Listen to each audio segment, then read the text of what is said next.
প্রতি বছর আমরা জগদ্ধাত্রী পুজোর দিন চলে যাই হালি শহরের বাঘের মোড়ে এই একটি বাড়িতে। এই পুজোর বয়স 200 বছরেরও বেশি। এই মা ভীষণ জাগ্রত। এই মায়ের এমন কিছু গল্প আছে যা শুনলে আমাদের সবার শরীরে কাঁটা দিয়ে ওঠে।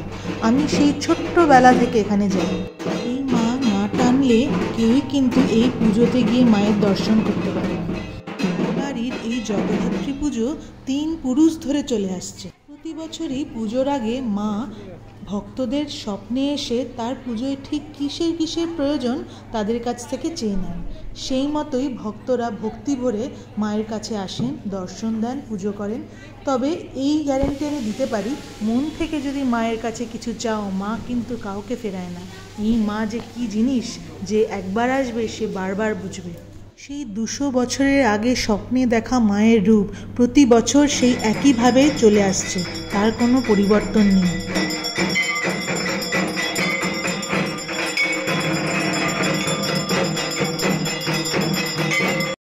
এই হলো রায়বাড়ির ঠাকুর দালান এবং উঠোন। অনেক বছর আগে যখন মা স্বপ্ন দেখান যে তার পুজো তিনি চাইছেন, তখন এনাদের এত সামর্থ্য ছিল না। তাই ওই মা যেখানে বসতেন সেই জায়গাটা মাটির ছিল। আস্তে আস্তে ভগবানের আশীর্বাদে এদের এত সুন্দর বাড়ি হয়েছে। কিন্তু মা স্বপ্ন দেখিয়েছেন যে মা যেখানে বসবেন সেটা যেন মাটিরই থাকে। আরতির সময় এই চামর দোলানোর জন্য লাইন পড়ে যায়। লোকে বলে এই চামর দোলালে সব মনোবাসনা পূর্ণ হয়।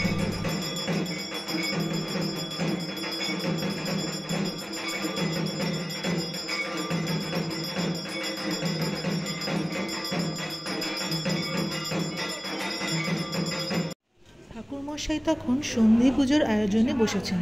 সন্ধি পুজোর সময় সবাই যে মিষ্টি নিয়ে আসে, সেই মিষ্টির বাক্স থেকে একটি করে মিষ্টি কলা পাতায় মাকে নিবেদন করতে হয়। তার সাথে থাকে বিভিন্ন শাড়ি।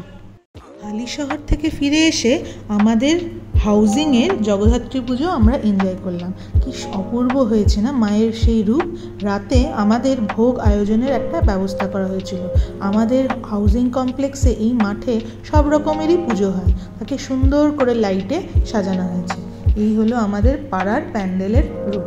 ঠিক এরমভাবেই আনন্দের সাথে আমাদের এই দিনটি কাটলো। ভালো লাগলে লাইক করবেন।